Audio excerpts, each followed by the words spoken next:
হয় বন্ধুরা, দেখুন আমাদের পুরুলিয়া জেলাতে কত প্রতিকূলতার মধ্য দিয়ে পুকুর খনন করতে হয়।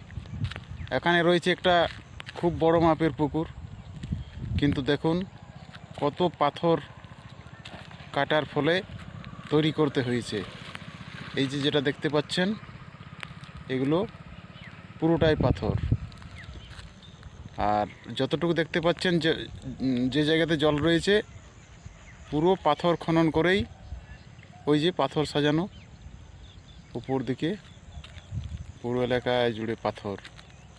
কুয়ো কুড়তে গেলেও পাথর, টিউবওয়েল খনন করতে গেলেও পাথর, পুকুর খনন করতে গেলেও পাথর। তবু এখানে নির্মিত হয়েছে বিশাল বড় মাপের একটা পুকুর। এই যে দেখাচ্ছি, দেখুন। ধন্যবাদ বন্ধুরা, ভালো থাকবেন।